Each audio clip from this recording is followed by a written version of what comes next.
Bonjour à tous et bienvenue sur la chaîne. J'espère que vous allez bien les amis, que vous avez passé une belle semaine et que vous allez passer un bon week-end. En tout cas, je vous le souhaite. Écoutez, aujourd'hui on va faire le point hebdomadaire, hein. Comme d'habitude, vous connaissez le format sur la crypto-monnaie dans un premier temps avec le Bitcoin, les projets également crypto comme VeChain, Ondo Finance, Plume, Chainlink, Ondo, bref. Vous connaissez XRP également. Et puis j'aborderai également en fin de vidéo tout ce qui est actualité crypto plus générale en lien toujours avec la tokenisation d'actifs, le RWA, et également bien sûr l'actualité, ça fait un petit moment que je n'ai pas abordé cet aspect-là de l'actualité économique plus générale, en tout cas française, et là je pense qu'on a assez d'événements, d'éléments, quand même c'est notable pour ne pas en parler. Je vais vous balancer un petit peu aussi ce qui se passe au niveau économique parce que en plus ça passe sous les radars. Bon. Donc c'est assez incroyable hein, ce qui se passe en France. En tout cas, on voit vraiment il y a des tsètres, il faut le dire comme ça, qui dirigent la France. Donc, je ne vois pas d'autres mots aujourd'hui pour décrire ce qui se passe quand on voit la découpe qui se passe au niveau de la France, hein, même sur les fleurons industriels, tout ça. Bon, on va en parler. Et bien sûr, je vous parlerai du cours de l'or et de l'argent, hein. Vous savez, c'est n'importe quoi ce qui se passe sur le cours de l'or et de l'argent. Vous allez voir cette semaine on se retrouve avec des performances, on dirait que le Bitcoin s'est réincarné dans l'or et l'argent. Voilà, je ne peux pas dire mieux, avec des performances dignes de la crypto. C'est vraiment, c'est n'importe quoi, c'est du jamais vu, hein. Donc déjà, là aussi, ça veut dire qu'il y a bel et bien un problème au niveau économique, au niveau monétaire surtout, pour qu'il y ait autant de variations de prix, autant à la hausse qu'à la baisse sur l'or et l'argent, parce que vous allez voir qu'il y a une hausse spectaculaire du jamais vu sur l'or et l'argent, une baisse, suivie d'une baisse encore plus spectaculaire. C'est genre n'importe quoi. Donc bien sûr, je vais vous donner mon avis également sur la suite des choses, hein. Qu'est-ce qui s'est passé, à mon humble avis en tout cas, sur cet événement. Et puis, bien sûr, j'enchaînerai derrière, vous savez, sur mon analyse, la conclusion, on va dire, ce qui va se passer derrière pour crypto, la géopolitique, bref, tout le tralala. Pour ceux que ça intéresse, hein, bien évidemment, pour ceux que ça intéresse. Bon, voilà, ce sera mon humble avis. Écoutez, si vous êtes chaud, c'est parti, on y va.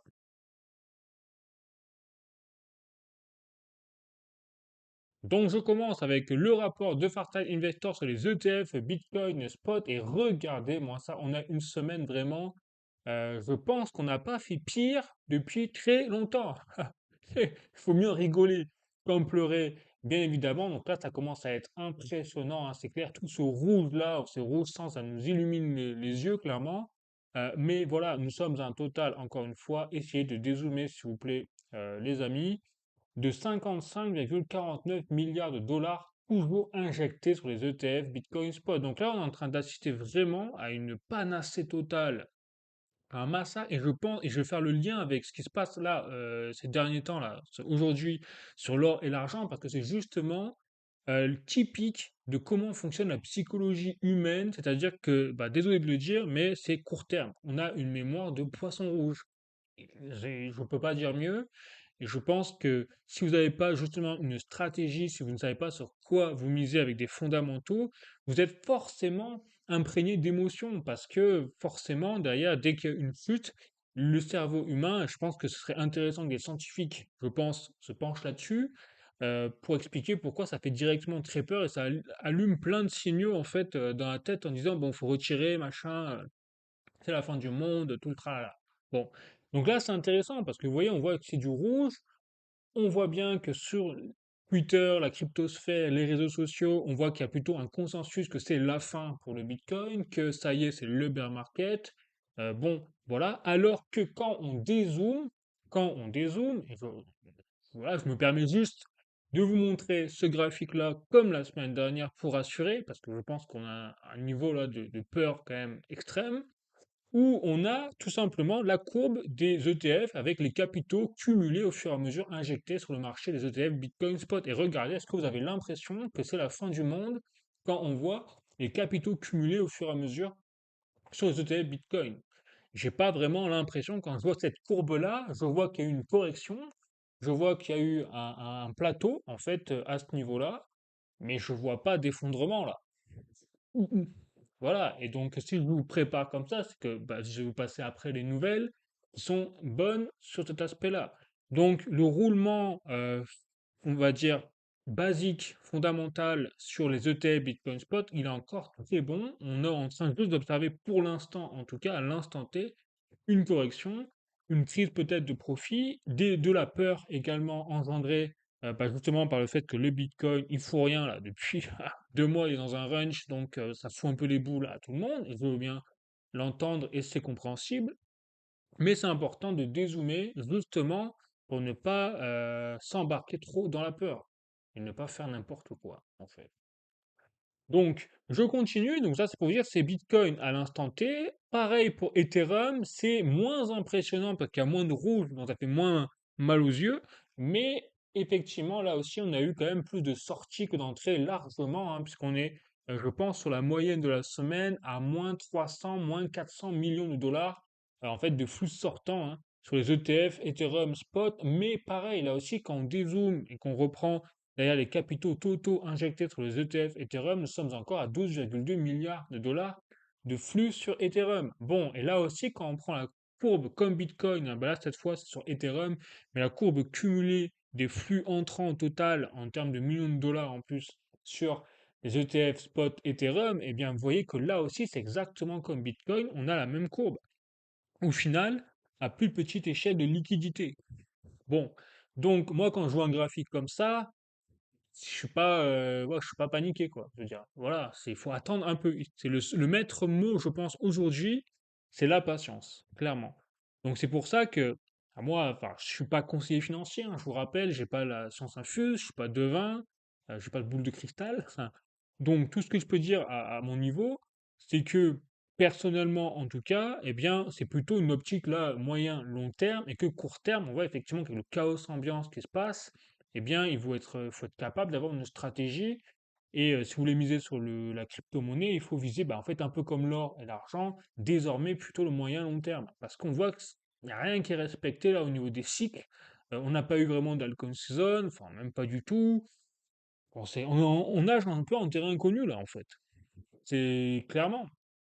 Donc, que ce soit sur tous les niveaux, hein, soit au niveau géopolitique, quand on voit le comportement du cours de l'or, de l'argent, on a pareil en terrain inconnu, même 2008, la crise des subprimes, à comparaison, c'est une vague dans l'océan.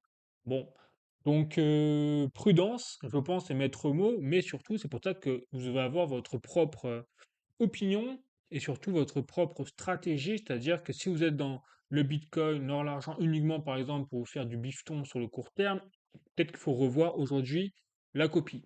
Voilà. Peut-être que là, si par contre, si vous êtes sur le Bitcoin, l'or, l'argent pour diversifier votre patrimoine et vous croyez dans ces actifs-là pour débancariser par exemple ou pour aller sur le long terme, moyen terme, bon, c'est pas déconnant comme stratégie, c'est même très bien, quoi. Je pense. Donc là, c'est mon avis, c'est ce que j'applique personnellement. Donc, voilà. Mais en tout cas, quand on voit une courbe comme ça, vous n'avez pas l'impression d'être en bear market. C'est-à-dire, si on a vu par exemple une courbe qui tombait de moins 30, moins 40%, ok. Vous pouvez dire, bon, effectivement, les amis, il faut s'inquiéter, prenons nos dispositions et soyons en recul, par exemple. Là, c'est pas le cas. Et donc, du coup, là, vous voyez, pareil, pour les ETF de Solana, c'est le seul ETF avec des flux toujours positifs cette semaine. Bon, donc c'est assez intéressant là aussi de voir que les institutionnels et certains particuliers également sont encore intéressés par Solana et on s'approche en fait même très rapidement là au final pour Solana des 1 milliard de dollars de flux totaux en entrant, hein, sur les ETF de Solana. Bon, donc Solana c'est voilà, c'est la valeur, hein, c'est un peu la rivière tranquille, là, la force tranquille. Faut pas trop le chatouiller, lui, il fait son petit bout de chemin, bon, il peut y avoir une bombe nucléaire, il y a rien qui bouge. Bref, donc je continue toujours là, cette fois sur les ETF, cette fois XRP, et là par contre, on a eu bah, exactement comme Ethereum et Bitcoin, une semaine morose avec des flux sortants, parce qu'on a perdu 100 millions de dollars quand même, souvenez-vous. La semaine dernière, nous étions à 1650 millions de dollars injectés sur le marché des ETF XRP. Là, c'est 1538. On a grosso modo perdu là aussi des capitaux sur les ETF XRP, mais c'est pas non plus impressionnant. C'est moins impressionnant que les ETF sur Bitcoin et Ethereum notamment. Bon, donc je continue. Vous voyez déjà l'instant T, la fenêtre capture d'écran des flux ETF dit qu'on a une semaine de merde, hein, faut le dire, clairement, mais que c'est pas encore la fin du monde parce qu'on n'a pas eu non plus l'effondrement des flux capitaux sur les ETF globalement, hein, c'est évident. Donc maintenant, je vais passer aux articles, hein, vous savez, et je commence avec cointribune.com, donc deuxième plus grande vague de ventes jamais enregistrée. Les utilisateurs Bitcoin, Ethereum et XRP réallouent leurs fonds. Alors ça, c'est intéressant, vous voyez. Et là, on entre vraiment dans la théorie, mais comment ça se fait qu'effectivement, on ait une baisse un peu de l'intérêt crypto, qu'on n'ait pas eu de altcoin season et que il se passe plus rien là sur le marché crypto, si ce n'est même qu'on est plutôt à la baisse sur la tendance depuis 5-6 mois là. Bon, eh bien, c'est tout à fait ça, c'est qu'on a effectivement vraiment une vague de liquidité qui pourtant, en plus, avec la Fed qui a dit qu'il est repassé en QE, donc en quantitative easing, c'est-à-dire en réimpression d'argent de liquidité sur les marchés. Bon, donc normalement, tout ça, peut-être liquidité, doit se déverser quelque part. Et auparavant, ce qui était dans les cycles passés historiques, notamment avec les précédents bull run, on avait toujours une corrélation entre l'impression d'argent de la Fed, notamment la Réserve fédérale américaine, et derrière des cycles, des pics haussiers sur quelques mois, même un an, 2 ans après, sur le Bitcoin notamment et les altcoins. Là aujourd'hui, on voit que maintenant on a eu QE là, fin d'année, retour du QE en fin d'année donc 2025. Et bon là on pourrait se dire, bah, la liquidité, qu'est-ce qu'elle fout là? Elle est là la liquidité, mais en fait elle se déverse pas dans le Bitcoin, donc elle se déverse ailleurs en fait. Et c'est pas compliqué à chercher, hein, il suffit de voir les performances de l'or et de l'argent, des métaux précieux en général, pour comprendre que la liquidité aujourd'hui se dirige en masse vers l'or et l'argent et également les dérivés en métaux comme le platine, l'uranium, enfin on voit que tout ça explose, le cuivre, tout le tralala. Voilà, donc c'est ça qui devrait interpeller. Moi, je pense que c'est vraiment ce qui se passe aujourd'hui, c'est qu'on a simplement la liquidité avec des investisseurs, des particuliers, des entreprises qui sont frileux sur le Bitcoin, sur les altcoins, parce qu'aujourd'hui, le maître mot, c'est l'or, l'argent, et surtout qu'en plus, l'or et l'argent, avec les performances qu'ils ont déjà fait l'année dernière, eh bien, on a les médias qui en parlent, on a le faux mot un petit peu, institutionnels, banque centrale et également particuliers, sans compter derrière donc la pénurie sur l'argent. Alors là, vous me parlez pénurie, alors là, le cerveau, laissez tomber, warning rouge, cramoisi général, donc ça impacte là aussi tout ça. Et donc on se retrouve avec une bougie sur l'or et l'argent, alors que le Bitcoin, lui, et plutôt les altcoins en général, sont laissés un peu à l'abandon, quoi, en termes de liquidité. C'est vraiment ça, moi, que je pense qui explique aujourd'hui ce phénomène sur Bitcoin. Voilà. Pas chercher plus loin, mais ça veut pas dire du tout que c'est la fin du monde, hein. Loin de là, parce que, encore une fois, on parle d'une réallocation de liquidité. Donc la liquidité, elle ne disparaît pas, elle est en constant mouvement, et donc en réallocation un jour ou l'autre. Donc un jour ou l'autre, la liquidité sur l'or, l'argent, va en partie se déverser vers d'autres secteurs. Et là, vous avez compris que c'est à ce moment-là, je pense, en tout cas c'est mon avis, que le Bitcoin va exploser, en plus de façon nucléaire, parce que là, on parle quand même, l'or et l'argent ont tellement explosé en termes de fonds, qu'on parle d'une capitalisation boursière qui a fumé le Bitcoin. Donc il suffit qu'il y ait une petite fraction, en fait, de la capitalisation boursière de l'or et de l'argent qui se déverse dans le Bitcoin, vous avez compris que là, on passe vraiment un bon moment. Bref. Donc je continue pour vous dire un peu ce qui se passe à mon sens, hein. À mon sens, je dis pas que j'ai raison, mais c'est mon avis. À vous de voir un peu si ça vous résonne en vous. Ensuite, journalducoin.com, exode de capitaux, ben voilà. Pourquoi les investisseurs quittent le Bitcoin pour le cash et l'or?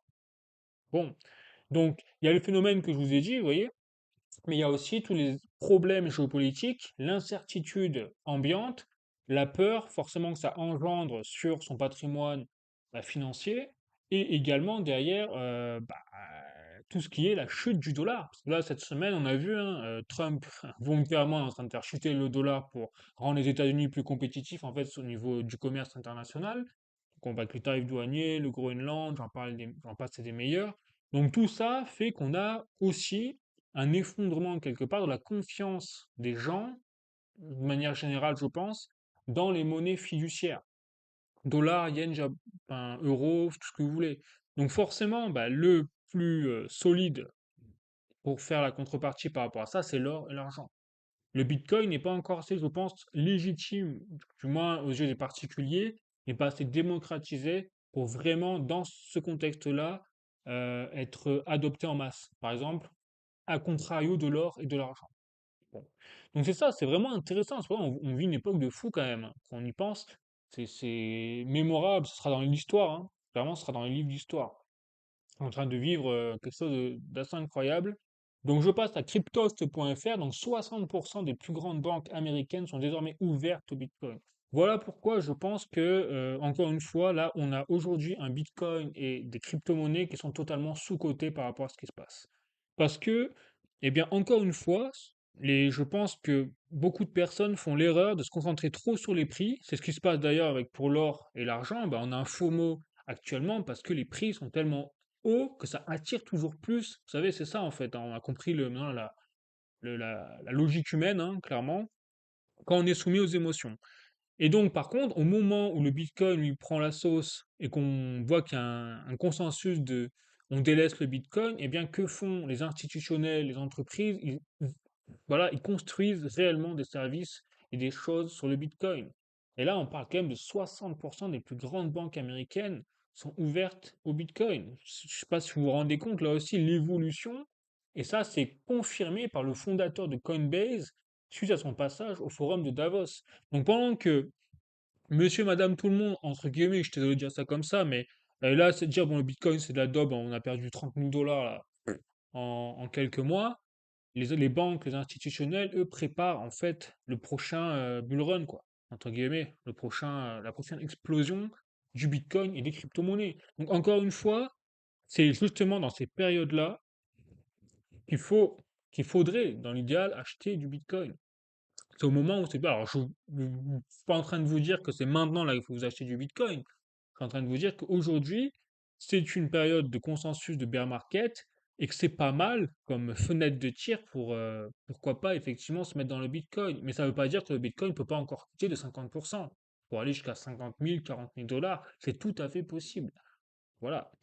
Mais par contre, sur le long terme, je suis personnellement convaincu, et je le redis, que le Bitcoin dépassera et fumera les 1 million de dollars d'ici 2030. Voilà. Parce qu'il est destiné à ça, par rapport à l'offre et la demande, il est exactement comme l'or, sur le même fondement, sur le même système au final, sauf qu'il est numérique alors que l'or est physique. Donc, on y est quoi. On y est, et les banques l'ont compris. Les banques américaines, pourquoi ils se jettent autant dans le Bitcoin? À un moment en plus, on a une chute du dollar et on a un effondrement de l'économie globale en fait, alors européenne, j'en parle même pas, mais bref, voilà. Je continue toujours avec cointribune.com. Les entreprises publiques cotées renforcent leurs réserves en Bitcoin malgré la stagnation du prix. Bon, bah, voilà, ça, tout est dit, hein. L'article date du mercredi 28 janvier 2026, il y a 2 jours. Bon, donc c'est extrêmement récent.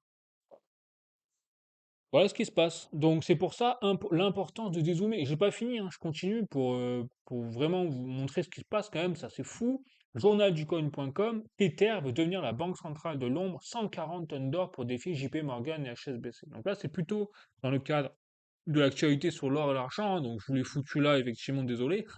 Mais c'est intéressant parce que c'est Tether, c'est une entreprise crypto. Et c'est surtout une entreprise émettrice de stablecoins indexés sur le dollar. Donc on voit bien que la crypto-monnaie aujourd'hui est devenue indispensable et devient de plus en plus indispensable, même pour les gouvernements, notamment les États-Unis, parce que j'avais exposé mon, mon hypothèse la semaine dernière, comme quoi eh bien, le Trump et le gouvernement actuel américain se basent tout simplement sur les stablecoins indexés sur le dollar, qui représentent 98% du marché des stablecoins mondiaux, donc c'est quand même pas rien, pour renforcer le dollar. Voilà. Dans un moment, on a les monnaies fiduciaires, banques centrales, qui sont en train de s'effondrer en termes au moins de confiance. Voilà. Et là, Tether, eh bien, est en train d'associer de plus en plus l'or, parce que là, un achat de 140 tonnes d'or, effectivement, c'est carrément, il n'y a que les banques centrales hein, qui sont capables de faire ça normalement. Hein. Là, vous avez une entreprise privée émettrice, pire que ça, de stablecoins indexés sur le dollar. Autrement dit, eh bien, elle achète, cette entreprise, des obligations quelque part, de la dette américaine, pour imprimer des vrais dollars. Parce que je rappelle que le but de Tether, cette entreprise, c'est quand elle crée du stablecoin indexé sur le dollar, elle doit en contrepartie avoir des réserves en véritables dollars. Donc plus elle émet de stablecoin et plus elle achète de vrais dollars, en fait. Et donc elle devient créancière quelque part du gouvernement américain.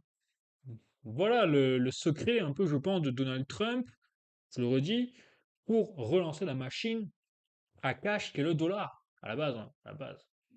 Bon. Donc on y est, quoi, on est là. Enfin bref, c'est quand même délirant ce qu'on est en train de voir. Maintenant, les entreprises sont en train de concurrencer les banques centrales. Cointelegraph France, cette fois on passe en Amérique latine, le deuxième plus important fonds de pension colombien propose une exposition au Bitcoin. Voilà, et c'est ça toutes les semaines. Oui, et ça passe un peu sous le radar parce que beaucoup de personnes sont plus focalisées sur les prix. Enfin, c'est dire, bah, vu que ça baisse, c'est de la daube. Je vois ça souvent apparaître quand même sur les réseaux, ça me fait un peu rêver. Mais voilà, et en contrepartie, vous avez les entreprises et les institutions qui construisent toujours plus de services et, euh, et de choses sur le Bitcoin et les cryptos. Je continue, cette fois sur Cointelegraph, un tweet France. Donc, en gros, sur l'année 2025, donc le dernier trimestre, donc quatrième trimestre de 2025, nous étions à un total de 1,1 million de bitcoins détenus par les plus grosses sociétés mondiales. Enfin, en tout cas, les plus grosses sociétés qui ont adopté du bitcoin, hein, je vous rappelle. On avait un total de 191 en fait, entreprises qui détiennent désormais du Bitcoin avec un total de 19 nouvelles compagnies, donc entreprises, qui ont acheté du Bitcoin sur le dernier trimestre 2025.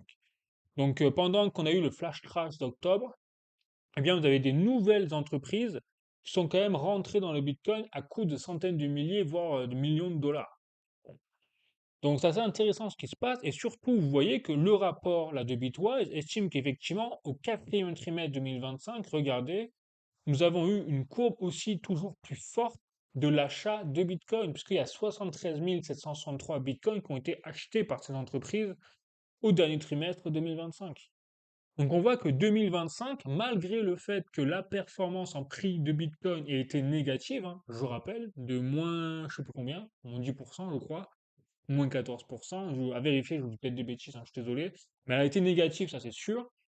Eh bien, vous avez une courbe banco là, d'achat de Bitcoin par les entreprises. Donc là, c'est la preuve, effectivement, qu'on a eu vraiment un détournement ben, de la part des particuliers, entre guillemets, sur les achats de Bitcoin, et que au contraire, les institutionnels, les entreprises, et là, ça prend même pas en compte ce graphique-là, tous les achats faits par notamment les gestionnaires d'actifs ou les banques centrales ou les gouvernements qui saisissent des bitcoins par-ci par-là, etc. Là, c'est vraiment les institutionnels entreprises. Donc, on retrouve les top 5 compagnies, entreprises. On a Stratégie B, désormais de Michael Saylor, Mara Holding, 21 Capital, Metaplanet, l'entreprise japonaise, et la Bitcoin Standard Treasury Company. Bon, donc, voilà, on est loin, là aussi, on est loin d'avoir quelque chose, on a un actif qui, dans les fondamentaux, est en train d'être délaissé justement par les mêmes institutionnels. C'est l'inverse qui se produit. C'est ça qui interpelle quand même par rapport à la baisse des prix qu'on est en train de connaître. Je continue, toujours pour vous dire, hein, c'est quand même, c'est assez incroyable quand on dézoome de voir la situation et la dissonance entre le sentiment de marché, les réactions sur les réseaux sociaux, le consensus presse de bear market et derrière à côté les fondamentaux qui explosent toujours plus à la hausse. Bon, donc là on a tout simplement, ben, vous voyez, le top 100 et là c'est mis à jour, regardez, au 24 janvier 2026. Donc là on est déjà au début premier trimestre 2026, premier mois qui est déjà passé. Et bien vous voyez dans le top 100, juste le top 100, hein, des plus grosses compagnies d'entreprises qui détiennent du Bitcoin, on a déjà dépassé les 1 million, 1,12 million de Bitcoin.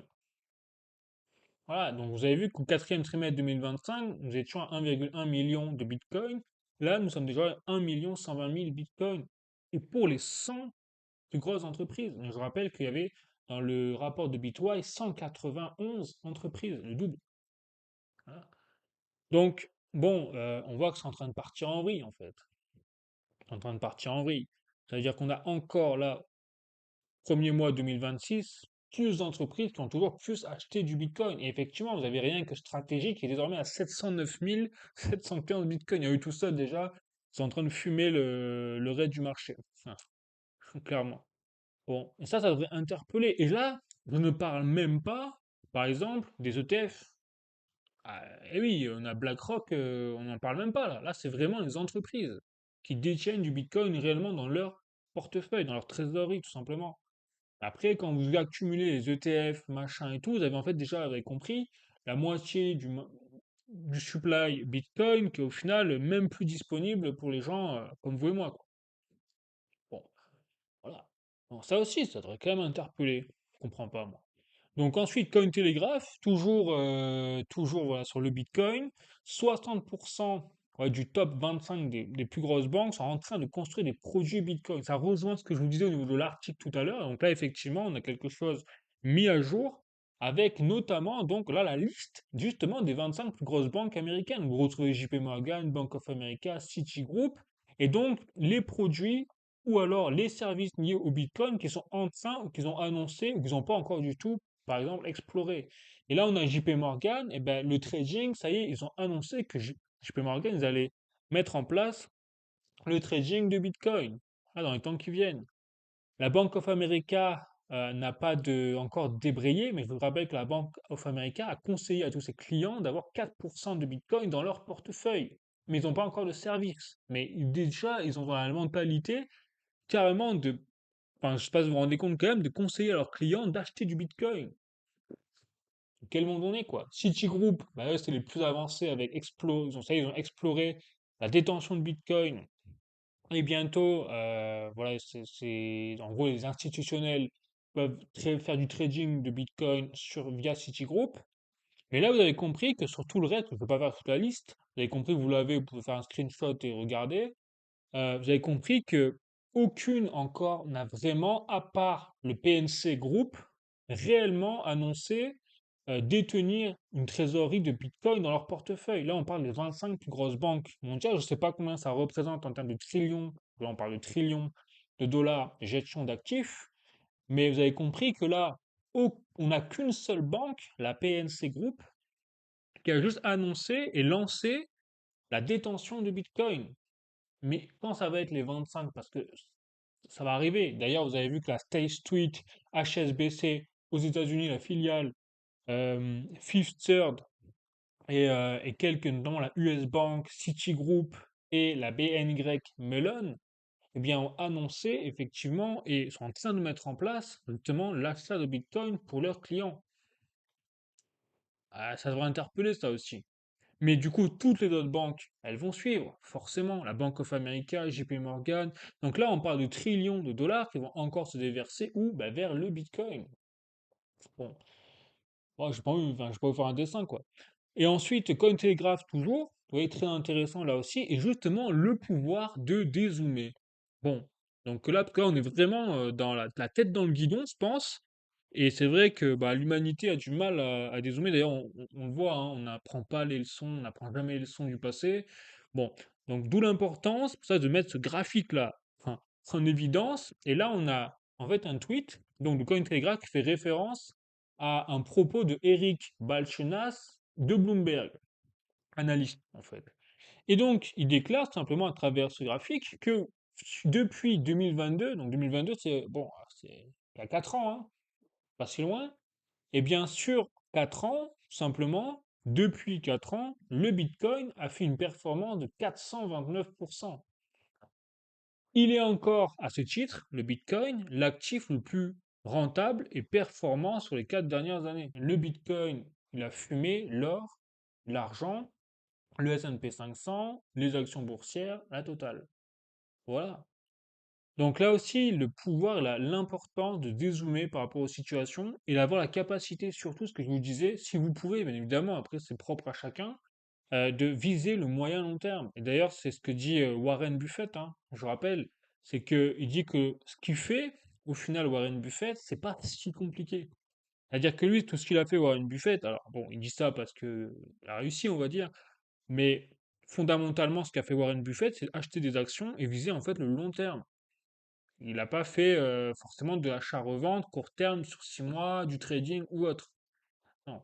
Il a juste acheté, il a détenu sur longtemps. Et les actifs intéressants qu'il avait identifiés à la base, dans lesquels il croyait, tout simplement. Donc, oui, il n'y a pas besoin de faire du trading constamment. Si vous avez un délai moyen, court, long terme, eh bien, vous pouvez effectivement euh, viser des rendements plutôt comme ça. Et là, avec moins d'émotions et en étant capable de dézoomer derrière sur la situation. Et pas paniquer, justement, peut-être au moment où il faut pas. Voilà. Parce que le Bitcoin, là, on est à 80 000 dollars, quelque chose comme ça. Donc, il peut encore chuter jusqu'à 50 000, on est d'accord.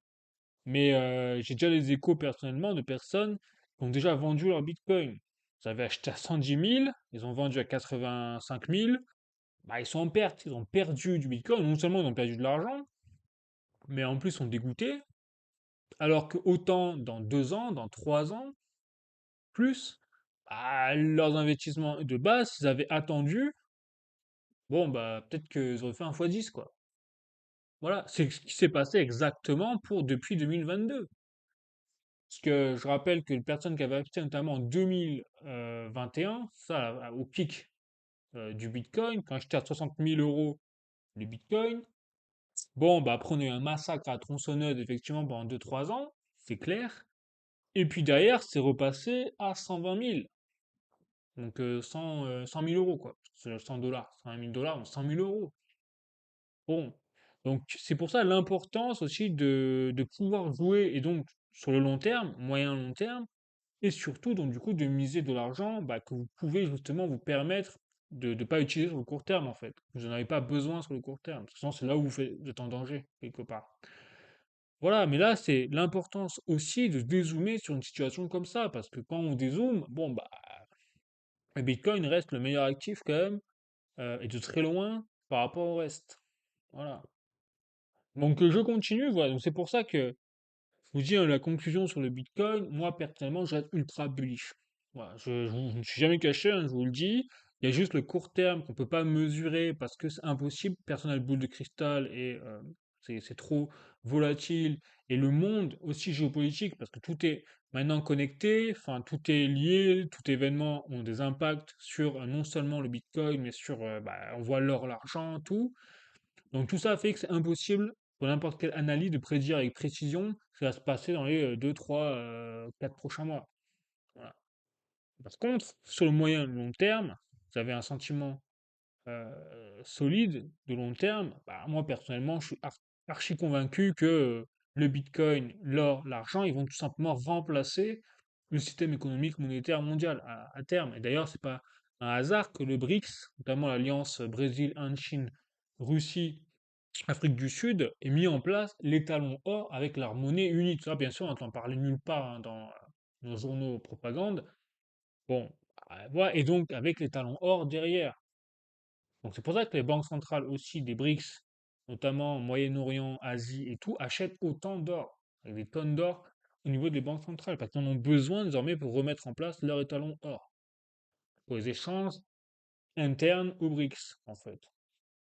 Voilà, donc on est en train d'assister à un basculement monétaire très intéressant. Forcément, bah, il y a de la casse hein, au milieu, puisque ça veut dire que quand on a l'or, l'argent qui monte comme ça, eh ben, ça veut dire qu'on a un effondrement en fait du dollar, de l'euro et des yens euh, et des monnaies fiat indexées sur que du vent en fait. Voilà. Bon allez, je continue les amis sur VeChain. Notamment, c'est parti, et notamment là j'ai un rapport de Messari sur le quatrième trimestre de VeChain au final en termes de performance.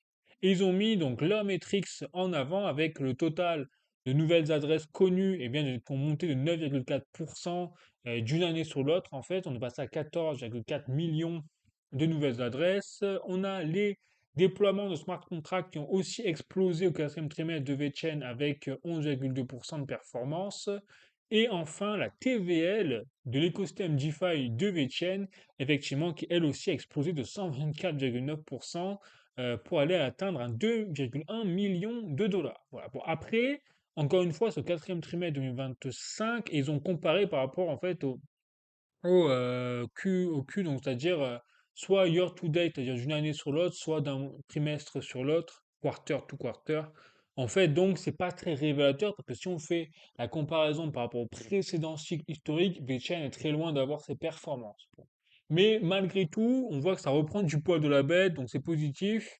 Mais voilà, il faut quand même remettre en perspective par rapport au précédent cycle, c'est bon, quand même pas folichon, hein, à part bien sûr les nouvelles adresses. Alors, les nouvelles adresses, il n'y a rien à dire. Ça a explosé d'ailleurs, nous sommes à 14 585 000 nouvelles adresses, effectivement, mais on voit quand même qu'on a une baisse de momentum de nouvelles adresses par jour. À un moment, nous étions carrément un x10 de plus par rapport aux 6 000 là de nouvelles adresses, on étions à 50 000, 60 000 nouvelles adresses par jour. Donc on voit que la plateforme VBTR DAO, il y a une baisse d'activité d'accès de la part des clients, entre guillemets, et d'utilisateurs. Et donc on va voir ce que ça donne pour la suite sur VeChain. Ensuite, je continue. Là, on a la TVL de VeChain qui repart un peu à la hausse. Donc ça, c'est plutôt positif, hein. Vous voyez ici en termes de nombre de VeChain et par contre en dollars, j'imagine, voilà, en dollars, c'est un massacre parce que forcément, les tokens, les prix du VeChain ont vraiment ont été pulvérisés, mais là pour le coup vraiment à la baisse. Donc vous voyez que là par contre c'est dommage, mais c'est normal en termes de dollars. Ce qui est plus important, c'est surtout en nombre de VeChain, parce que plus vous avez de VeChain stackés sur la blockchain, et plus ça signifie qu'on a d'attrait de capitaux sur VeChain. Voilà. Donc ça repart à la hausse. On va voir si ça dure bien sûr sur le court, moyen, long terme pour voir la tendance future.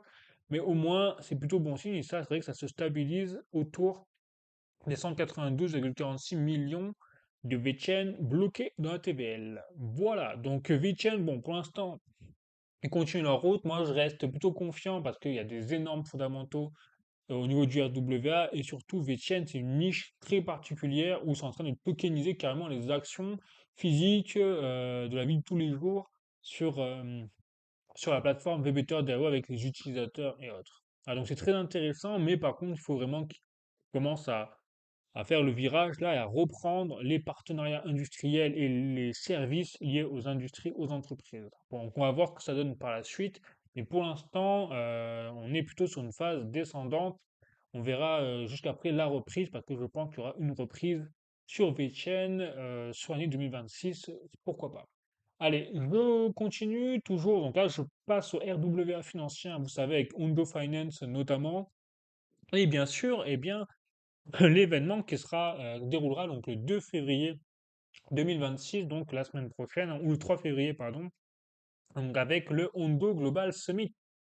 Voilà, et donc forcément, c'est un événement historique, comme ils le disent, Hondo Finance, pour la tokenisation, parce que vous avez absolument tous les gros pontes de la finance traditionnelle qui seront présents. Vous avez BlackRock, Goldman Sachs, la Maison Blanche, j'ai même pas vu, il y a la Maison Blanche qui sera là.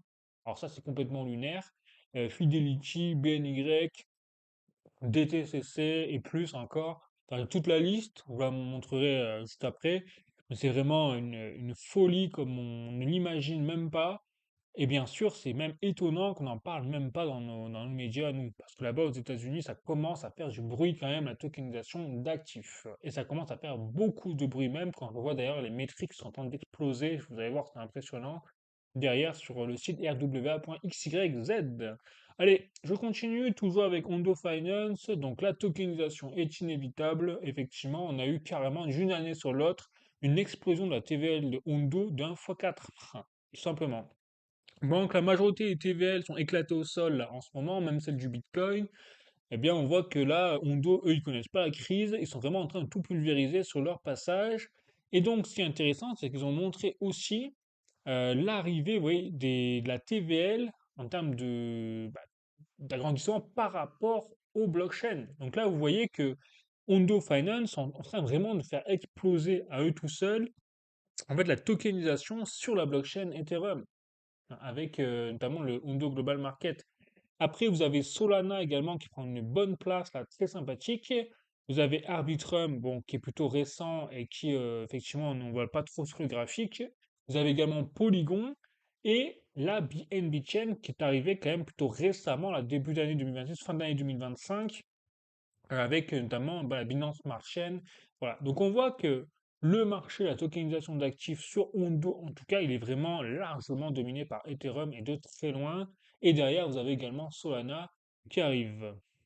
Voilà, donc c'est quand même Ondo, c'est vraiment un truc de fou qui se passe. Bon, après, ça se comprend parce qu'ils ont vraiment compris et surtout ils apportent une révolution tout simplement, pas révolutionnaire, hein, voilà. Et donc, on a, ça y est, les stocks également tokenisés, donc les actions tokenisées qui atteignent un total et un plus haut de 441,2 millions de dollars. Voilà. Et donc, c'est un nouveau record hein, de la part de Hondo Finance. Regardez. Donc, on a Hondo Finance, en fait, sont en train vraiment de pulvériser le marché des fournisseurs, en fait, de stocks tokenisés, d'actions tokenisées. Et ils sont même au coude à coude, ou je pense même devant Robinhood, parce que vous voyez, ça c'est Hondo Finance en belge, et derrière vous avez tous les concurrents en gros majeurs de Hondo Finance, et vous avez donc Bakkt Finance, Robinhood, Jinari, Superstate. Donc vous avez surtout Robinhood, moi c'est ça qui m'interpelle, donc la plateforme exchange Robinhood, qui se fait pulvériser en termes d'actions tokenisées par Hondo. Enfin, alors que à la base, vous voyez, Hondo Finance, ils sont arrivés le 9 septembre en fait, le 1er septembre, pardon, 2025. Oui, et en quelques mois, ils ont basculé l'ensemble du marché des actions tokenisées et ils ont pulvérisé tous leurs concurrents. Voilà, c'est-à-dire qu'à eux tout seuls sont les leaders, clairement incontestés, incontestables de ce marché-là. Et ils vont continuer. Et donc, voilà, là, j'ai la TVL maintenant en mise à jour, hein, parce que je rappelle que là, c'était la TVL que j'ai annoncé quelques jours. Mais là, la TVL mise à jour de Hondo Finance, regardez-moi cette folie, ça continue de monter. C'est du jamais vu. On est à 2,69 milliards de dollars de TVL, capitaux bloqués sur la blockchain de Hondo. Donc là, on peut se demander à ce niveau-là comment ça se fait que le token Hondo, il nous fait quasiment l'inverse, c'est les prix vont à la baisse. Eh bien, encore une fois, je vous le dis, c'est parce que le token Hondo, c'est tout simplement un token de gouvernance pour le moment.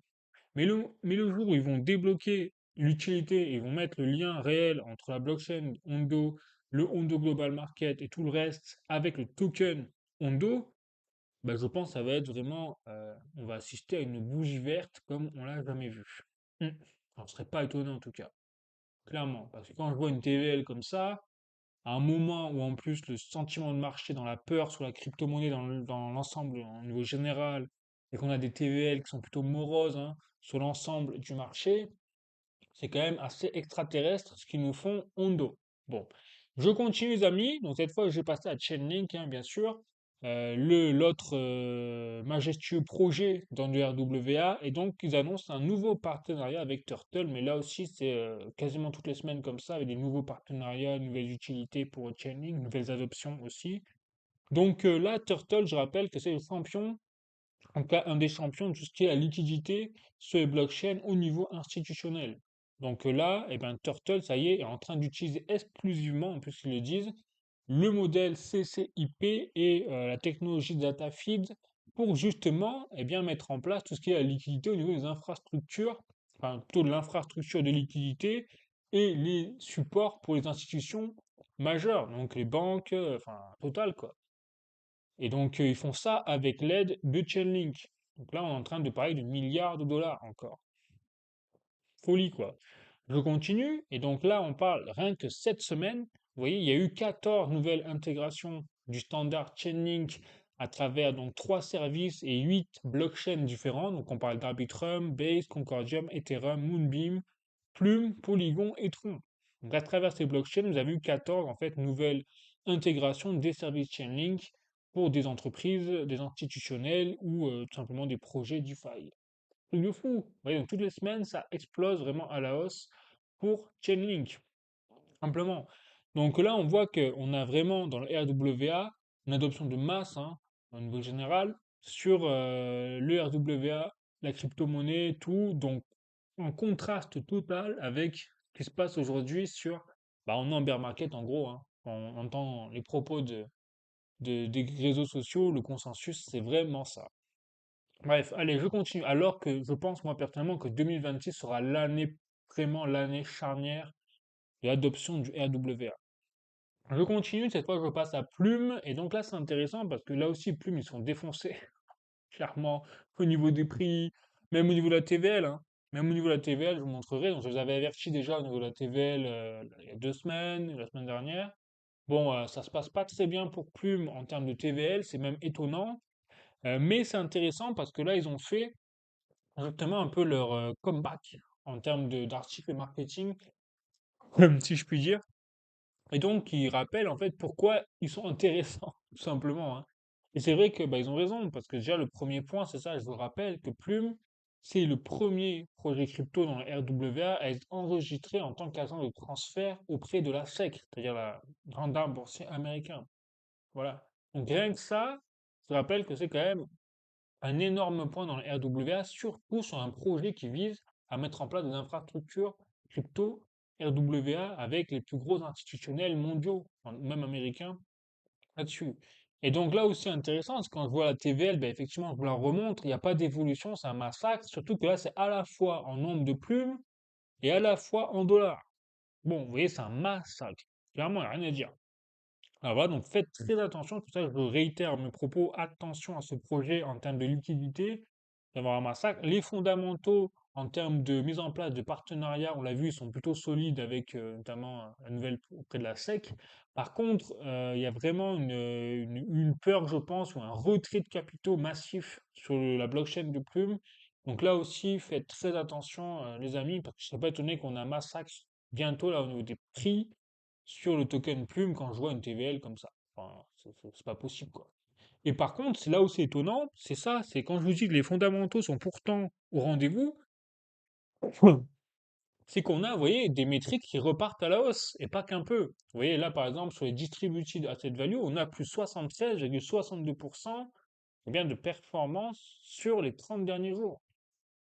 Sur le represented asset value, pareil, on a plus de 3,9%, c'est plus modeste, mais quand même. Après, on a le market cap toujours des stablecoins qui est dans le rouge avec moins 51,40%. Après, le nombre de détenteurs de RWA repart légèrement à la hausse, mais c'est vrai que là, ils ont eu moins, je pense, d'attraits et de holders qui, euh, qui viennent sur la blockchain. Et peut-être que là, on est en train d'assister à un basculement vers plutôt Ethereum en termes de nombre de holders, puisque c'est Ethereum, notamment grâce à Ondo Finance, à des services de global market, tout ça comme ça, qui captent peut-être les nouveaux détenteurs des RWA. Voilà, c'est aussi une hypothèse, et c'est pour ça que Plume est en train de pâtir peut-être de la concurrence simplement principale d'Ethereum. Après, vous avez le nombre pareil de détenteurs de stablecoin, bon, c'est un léger hausse, mais de rien du tout. Et par contre, ce qui est intéressant, c'est qu'on a plus 105,58% de performance sur le nombre de transferts au niveau du RWA. Ça, par contre, c'est hyper intéressant, ça.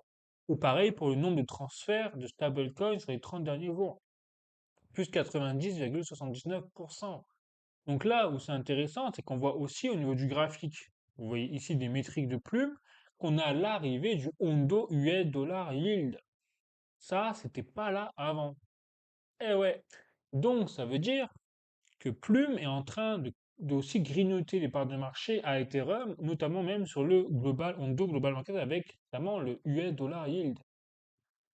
C'est intéressant quand même. Donc vous voyez que là, tout ce qui est le Ondo US Dollar Yield, c'est arrivé exactement, alors je sais pas la date là, mince, c'est dommage, mais vers, ah mais c'est mon écran là, je vois rien. Ouais, le 26 janvier, vous voyez. Le 26 janvier, c'était il y a quelques jours, il y a 4 jours, vous voyez. Donc on voit que Plume, ça reste, malgré la dégringolade au niveau de la TVL, malgré la dégringolade, on est d'accord, au niveau des prix, ça reste quelque chose qui peut tirer son épingle du jeu de l'augmentation de l'explosion nucléaire, je retire ce que j'ai dit, de l'explosion nucléaire, enfin plutôt du marché global, du RWA en général.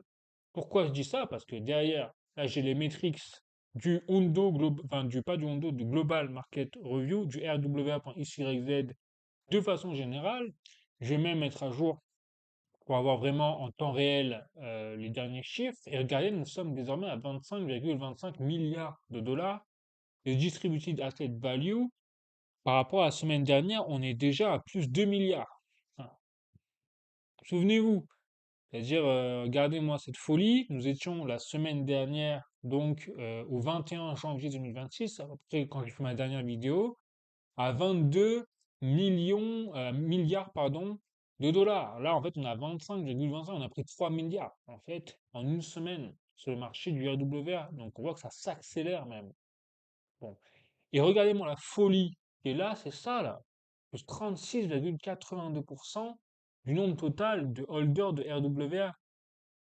la majorité capitalisée par Ethereum. Donc, Ethereum est vraiment en train de capter les nouveaux holders, ce que je vous disais, ce qui explique pourquoi peut-être Plume est en train de se faire décoller, coiffer au poteau. Vous voyez? Mais malgré tout, Plume, avec quasiment 300 000, 280 000, 87 000 holders, ils ont une énorme part de marché du nombre de holders sur leur réseau, enfin, par rapport au total. Même s'ils perdent du terrain au fur et à mesure, hein, en toute objectivité. Voilà. Mm. Et pareil pour donc les stablecoins, au niveau des holders, tout ça, c'est en hausse mais plus, de façon plus quand même humble, mais honorable. Voilà, donc on voit que là, le RWA, quand je dis 2026, à mon sens, ça va être l'année du RWA, bah c'est pas pour rien, c'est bien parti en tout cas en janvier là. C'est en train de tout faire péter les compteurs. Et je pense que, à mon avis, ça ne va pas s'arrêter quand on voit qu'il va y avoir le Hondo Global Summit la semaine prochaine. Je vous ferai le point, bien évidemment, dans ma prochaine vidéo, donc vendredi prochain. Voilà, c'est plutôt positif ce qui se passe à ce niveau-là. Et donc forcément, bah, ça va bénéficier à tout ce qui est l'ensemble de l'écosystème crypto, notamment le Bitcoin, l'IA liée aux crypto-monnaies, avec d'autres projets comme Aetir. Donc là, j'ai pas eu le temps de faire le point, je suis désolé. Je ferai le point la semaine prochaine, je pense, sur l'IA avec Aetir, tout ça. Mais voilà, en tout cas, le positif et surtout, ça confirme évidemment que même si nous sommes dans un sentiment de bear market, entre guillemets, de consensus, de fin de cycle, de bull run, qu'on n'a même pas eu de bull run en fait, eh bien, vous avez les fondamentaux du RWA qui sont au rendez-vous et qu'on a vraiment une razzia, une montée en puissance de ce narratif-là. Voilà. Bon, donc ce sera tout pour Plume, tout ça, les amis. Maintenant, je vais continuer à la suite. J'ai passé à Ripple et notamment au XRP avec un article de Cointelegraph France, blockchain. Donc Ripple renforce son ancrage en Arabie Saoudite via la Riyad Bank.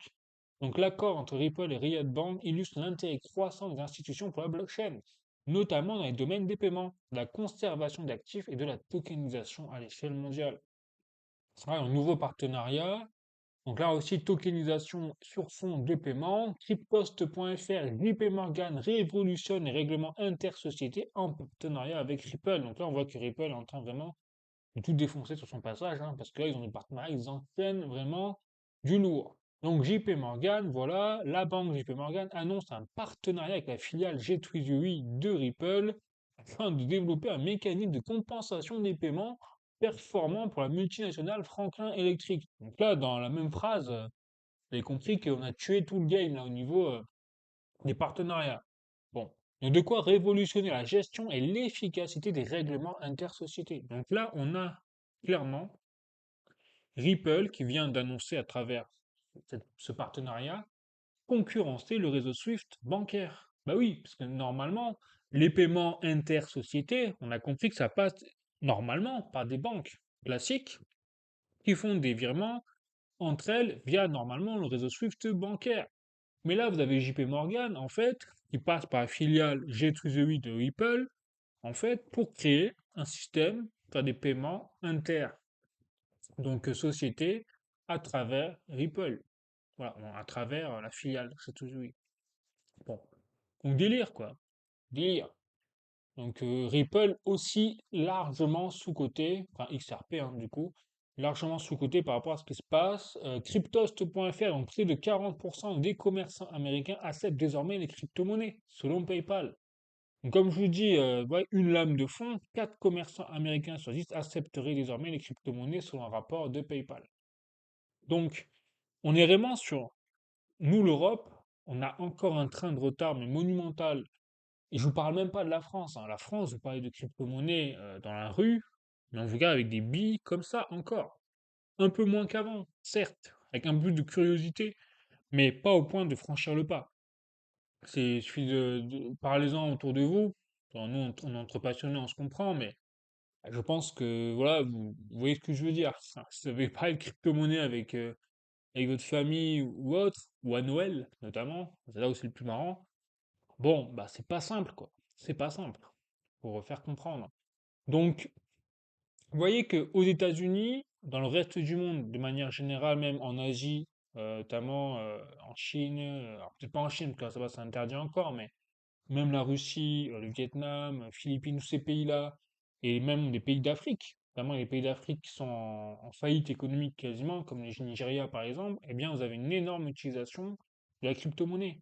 L'Iran également, avec la récente révolution et le massacre qui s'est déroulé sur la monnaie donc, iranienne, eh bien vous avez les Iraniens qui se sont réfugiés dans le Bitcoin et les crypto-monnaies. Du moins avant que bah, l'Iran coupe l'accès à Internet. Bon, parce que bien sûr, sans Internet, ça c'est bah ouais, ça prouve aussi les points négatifs hein, de la crypto-monnaie. Bref, pas rentrer non plus là-dedans. Mais en tout cas, voilà, on voit qu'il se passe quelque chose quand même, en tout cas aux États-Unis, sur le Bitcoin, la crypto-monnaie, surtout depuis l'arrivée de Trump qui est pro-crypto. Et donc les Américains sont en fait en train de d'être poussés à l'adoption de masse crypto par Donald Trump au final. Allez, je continue. Dans la Cointelegraph France, l'or tokenisé explose et la pression s'accumule autour du dollar. Donc l'or tokenisé XAUT de Tether, donc là vous voyez Tether, hein, en plus ils achètent des tonnes d'or, ils se prennent pour une banque centrale, hein, mais ils sont en train de le devenir au final, et bien en plus ils sont en train de tokeniser l'or. Donc c'est pas étonnant qu'ils achètent de l'or, parce qu'en plus de leur volonté de peut-être mettre en place eh bien, une trésorerie indexée sur des valeurs refuges, ils ont peut-être même l'intention, et même sûrement, d'avoir eh bien, des assurances en lingots d'or réels par rapport au XAUT, la stablecoin indexée sur l'or. Voilà. Exactement le même principe que le stablecoin indexé qu'ils ont sur le USDT, qu'ils ont indexé sur le vrai dollar, par exemple. Donc, l'or tokenisé XAUT de Tether représente désormais plus de la moitié du marché des stablecoins adossés à l'or, alors que le dollar américain recule dans un contexte de retour marqué de la demande pour les valeurs refuges. Ah, c'est intéressant quand même hein, ce qui se passe, c'est fou. Je continue, toujours comme une télégraphe. D'ici 2026, la moitié du Fortune 500 adoptera les crypto-monnaies. Alors, point d'interrogation.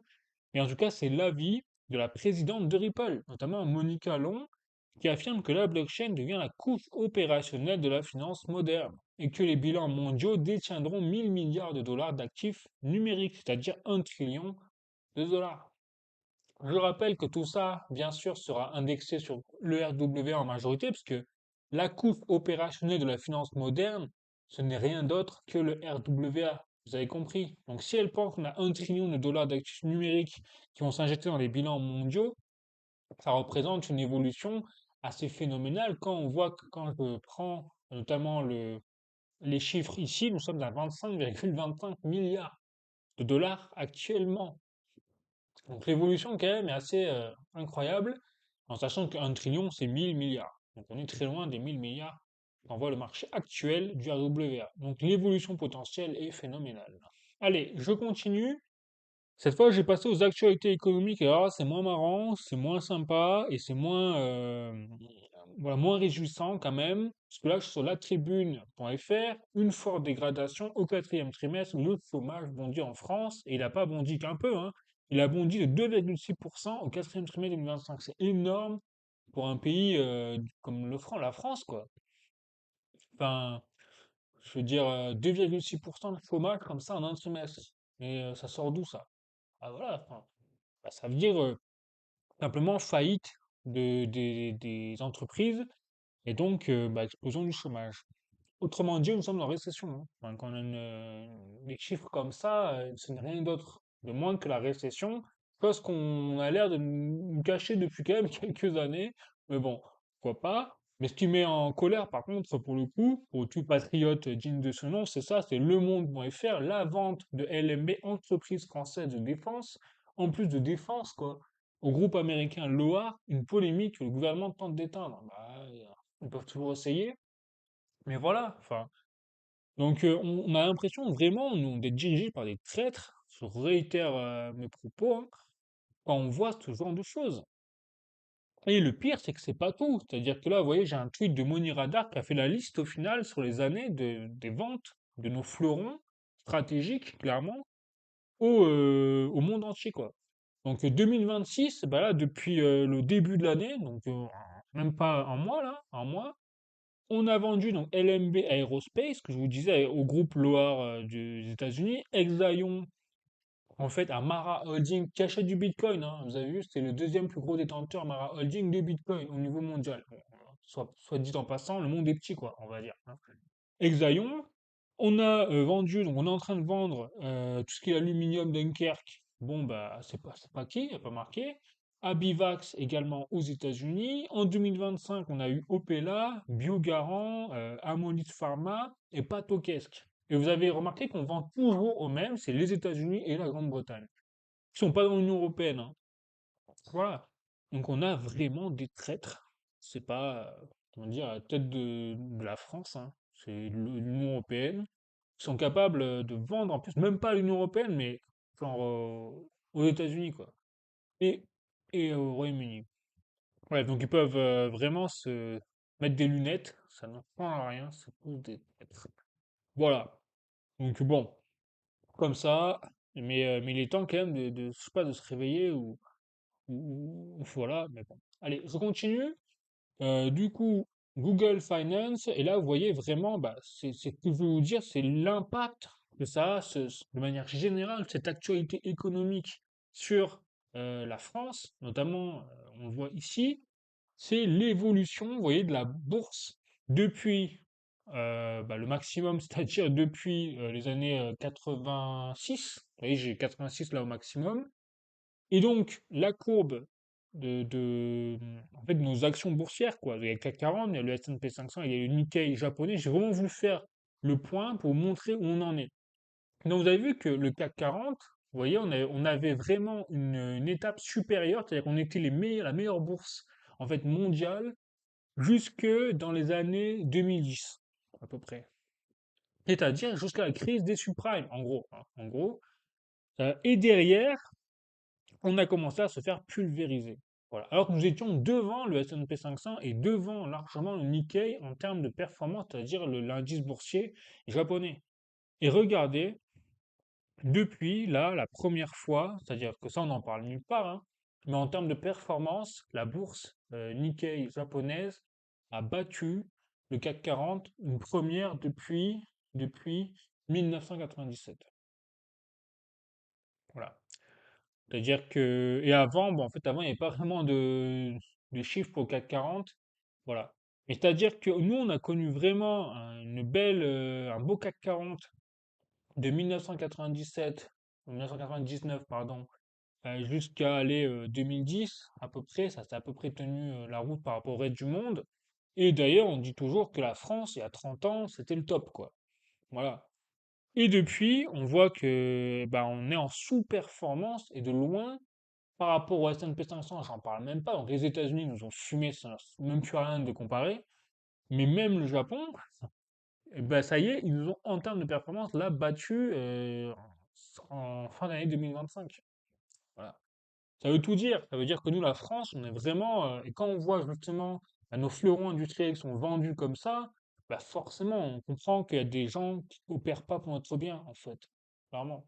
Et ça a un impact, et vous verrez, ça aura un impact sur l'euro. Donc c'est pour ça que moi, personnellement, je suis convaincu avec une stratégie moyen-long terme que il faut se débancariser, entre guillemets, ou en tout cas diversifier son portefeuille. Je ne dis pas d'enlever tous vos euros hein, de la banque, mais en tout cas d'avoir une réflexion une stratégie pour diversifier son patrimoine, autre, pas que dans l'euro. Parce que l'euro, quand on voit ça, là, c'est la France, mais l'Union européenne, au final, c'est la même sauce, quoi. Bon. Donc, c'est pour ça, et c'est pour ça que maintenant, je fais la transition sur l'or et l'argent, notamment là, sur Bullion by Post, et regardez-moi cette folie. On a une semaine, vraiment, mais c'est du n'importe, c'est du jamais vu, hein. En une semaine, c'est du jamais vu, c'est-à-dire que la semaine dernière, donc, l'or a repris, nous étions donc à 136 000 euros le kilo entre 24 carats. On a repris donc lundi et mardi autour des 136 000, ça ne bougeait pas trop. Et d'un coup, on ne sait pas ce qui s'est passé, mardi 27 janvier, en tout cas à partir dans la nuit, ça a commencé à exploser. Et l'or est passé donc au jeudi, 2 jours après, on est passé quand même de 136 000 euros à 150 000 euros quasiment en l'espace de 2 jours. C'est-à-dire que l'or nous a fait 15 000 euros dans la dent en seulement 2 jours. Du jamais vu dans l'histoire de l'or, hein, toute période confondue, quoi. Dans l'histoire de l'humanité, prenez 5 000 ans en arrière, il ne s'est jamais passé quelque chose comme ça sur l'or. Voilà. Et le plus incroyable, c'est pas fini, c'est que dans la même semaine, on a eu un déglingue on a eu voilà, un retour de bâton avec là en 3 jours, donc de jeudi, donc là on est vendredi, en 2 jours, pareil, on a l'or qui est redescendu à un record de 128 000 euros, c'est-à-dire qu'il a perdu quasiment 20 000 balles. L'or nous a perdu 20 000 euros en 2 jours de performance. Et là, on est remonté légèrement à 133 500, quoi. C'est-à-dire, on est moins encore que quand on avait démarré début de la semaine, quoi. Mais là, en une semaine, on a fait une volatilité qui est digne du Bitcoin, en fait, en temps de cycle aussi baissier, quoi. Truc de fou. Même le Bitcoin, je crois que même le Bitcoin nous a peut-être pas fait une aussi forte performance en si peu de temps. Je veux dire, bon, j'exagère un peu, mais vous voyez l'idée que je veux dire. Et ça, c'est l'or. L'or, normalement, c'est un truc, c'est quelque chose, ça doit faire 5% par an maximum de volatilité. Voilà, et là, en 2 jours, on nous a fait un truc incroyable. Et c'est pas tout, ça, c'est l'or, voilà. Et après, vous avez l'argent. Et l'argent, c'est pire. L'argent, on est parti, on était à 2 800 € le kilo. Bim! On est remonté jusqu'à 3 250. Et là, on s'est pris une fessée. Mais alors, une fessée, bim! On est tombé à 2 130 €. Et là, on repasse à 2 300 € le kilo. Voilà. Donc, alors, ce que je veux vous dire, qu'est-ce qui se passe, à mon avis? En plus, je travaille dans l'or et l'argent, donc je peux vous dire, mon avis en tout cas, c'est qu'on a une volatilité qui est pas normale, ce que je vous dis hein, quand même, et qui est liée tout simplement à la spéculation. Donc là, on a énormément de spéculation, on a du trading qui opère là sur les marchés boursiers, sur l'or, l'argent, et puis aussi on a de la prise de profit. Donc je pense que ça a explosé en termes de spéculation, l'or, l'argent, parce que tout le monde enfin, se jette sur l'or et l'argent en ce moment, les banques centrales, les particuliers, les entreprises, les investisseurs, bref, la totale, pour cause, bah, on sait, d'incertitude monétaire, d'incertitude géopolitique et de débancarisation également. Donc tout ça corrélé avec en plus le faux mot, vous savez, plus ça monte et plus on a peur de rater le train, donc bah, on s'y met. Et je pense que tout ça confondu, ça a généré une méga convergence des augmentations des prix de l'or comme de l'argent. Et en plus, l'argent, lui, est propulsé par une demande industrielle. Donc, encore une fois, je vous dis, il y a une pénurie actuellement, toujours, hein, toujours en cours, hein, sur l'argent, c'est clair et net. Et donc, ça conduit à une explosion des prix là sur la semaine, et d'un coup aussi, bah, prise de profit, liquidation peut-être de certaines positions, et boum, chute des prix brutale sur une courte période, peut-être en une demi-heure, hein, en une demi-heure, et après, bah, panique, donc vente, et on a eu un short run, on va dire, sur l'argent comme l'or, et donc l'explosion vers le bas que vous voyez ici à l'écran. Pour la suite des choses, personnellement, je vous le dis, ça ne change absolument rien. L'or et l'argent sont destinés à monter toujours plus.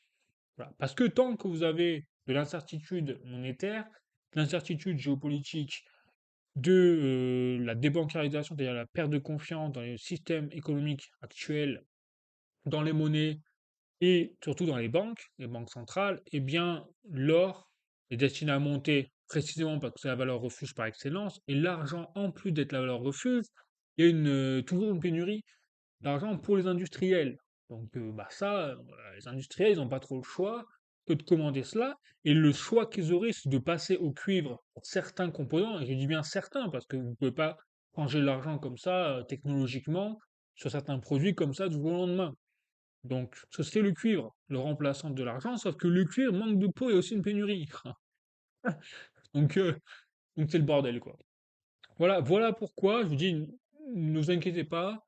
Peut-être qu'on va avoir encore une baisse sur l'or, l'argent avec prise de profit, et puis peur massive des investisseurs, tout ça, donc ça va corriger.